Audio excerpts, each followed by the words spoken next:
Donc, on continue sur cette handle client submit.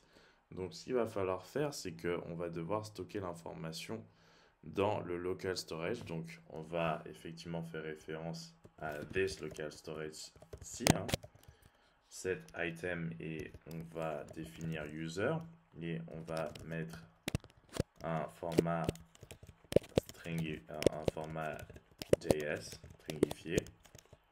Alors, stringify, voilà. Et on va mettre user à l'intérieur. C'est parfait, donc on aura toutes les informations stockées dans le local storage. On va vraiment checker tout ça. Donc ça, c'est super. On garde les informations.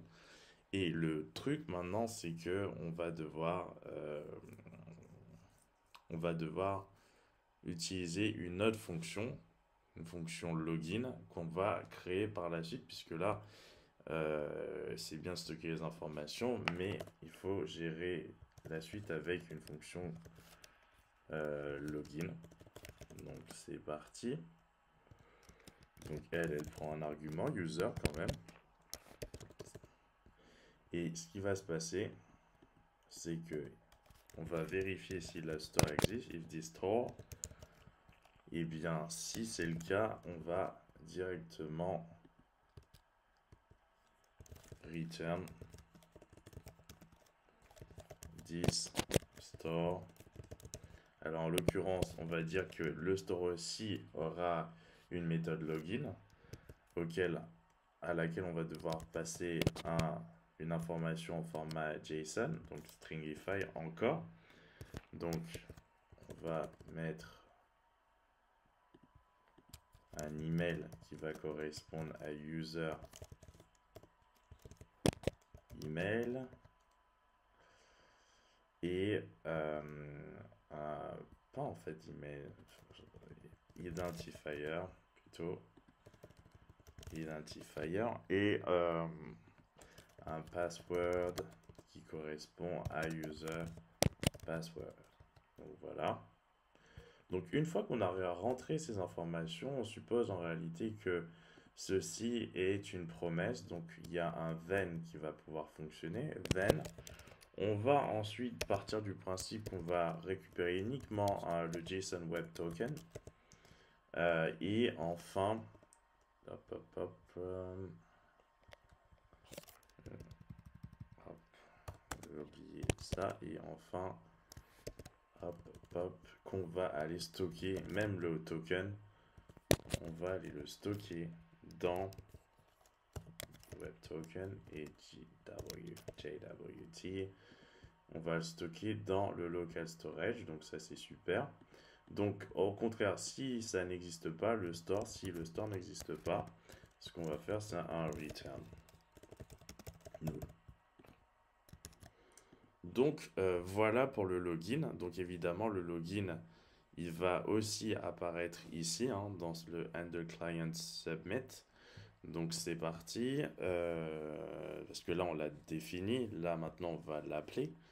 Donc une fois qu'on a stocké les informations de user, on va utiliser user, enfin sur certaines de ces, enfin user intégralement, donc on appelle notre méthode, donc avec user, en espérant que tout fonctionne bien.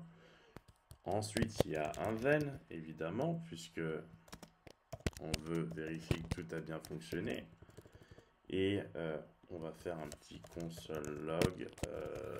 Moi, je vais faire un console log en tout cas. Everything login related went okay.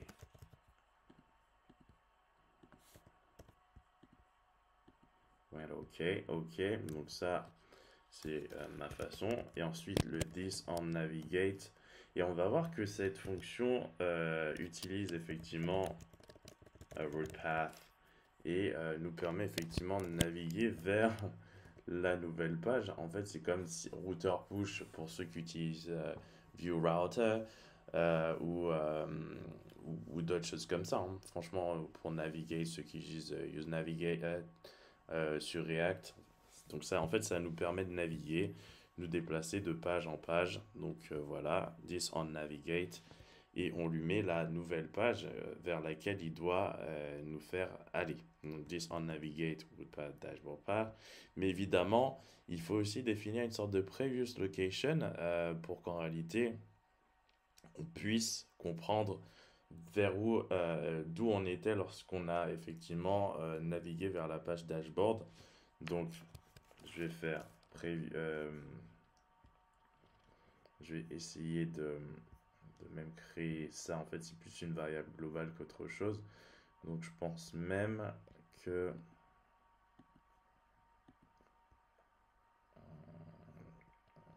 je vais créer une variable globale. Je pense que je vais même faire démarrer le routeur de JS, à mon sens. Mais de toute façon, je pense que je vais devoir l'importer ou l'exporter, en tout cas en exporter une. Donc, export let previous location. Précédente location. Alors, hop, je mets ça en vide parce que je vais finalement l'exporter. Donc, on est là. Non. Là, et le 10, mon 10 previous location égale, ou plutôt, comment l'exprimer mieux, 10 previous location est égal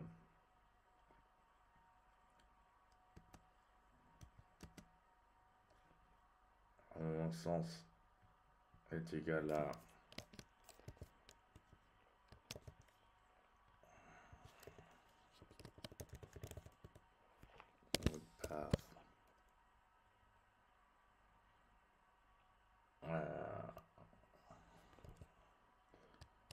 login.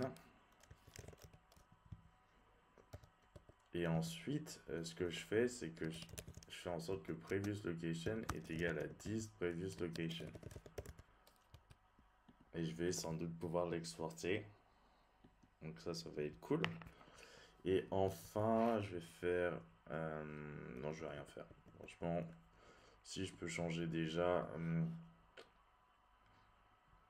je peux faire en sorte de changer le background color. Donc je vais faire document.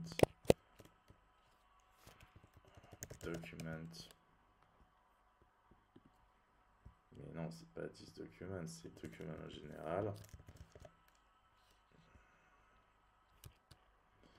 Document, body, style, background color, et je vais mettre ça en noir, en bleu, pas en noir.